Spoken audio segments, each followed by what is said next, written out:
ராமநாதபுரம் மாவட்டம் ராமேஸ்வரத்தில் எழுந்தருளியுள்ள அருள்மிகு ராமநாத சுவாமி திருக்கோவிலில் உள்ளூர் மக்கள் சுவாமி தரிசனம் செய்ய காலம் காலமாக பாரம்பரிய தனி தரிசன வழியை பயன்படுத்தி வந்தனர்.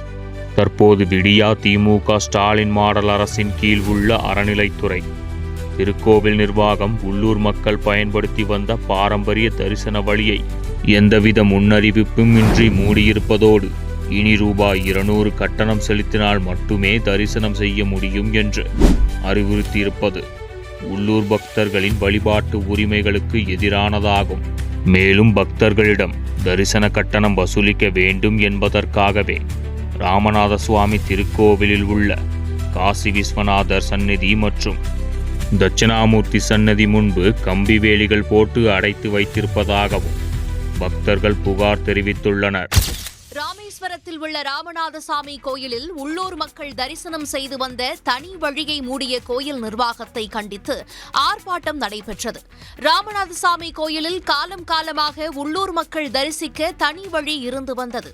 தற்போது இந்த வழியில் அரசு அதிகாரிகள் மற்றும் விஐபிக்கள் மட்டும் செல்ல அனுமதிக்கப்படுகின்றனர். இந்நிலையில் உள்ளூர் மக்கள் 200 ரூபாய் கட்டண வரிசையில் சென்று தரிசனம் செய்யுமாறு கோவில் நிர்வாகம் சார்பில் தெரிவிக்கப்பட்டுள்ளது. இதை கண்டித்து இந்திய கம்யூனிஸ்ட் கட்சி சார்பில் ராமநாதசாமி கோயில் அலுவலகம் முன்பு சிவன் வேடமணிந்து நூதன முறையில் கண்டன ஆர்ப்பாட்டம் நடைபெற்றது. உள்ளூர்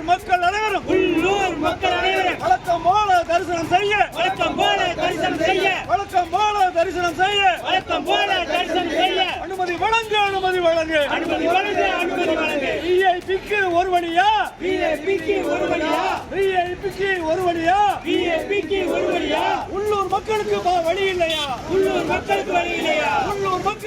இல்லையா? தமிழக மக்கள் தெய்வ நம்பிக்கை மிக்கவர்கள்.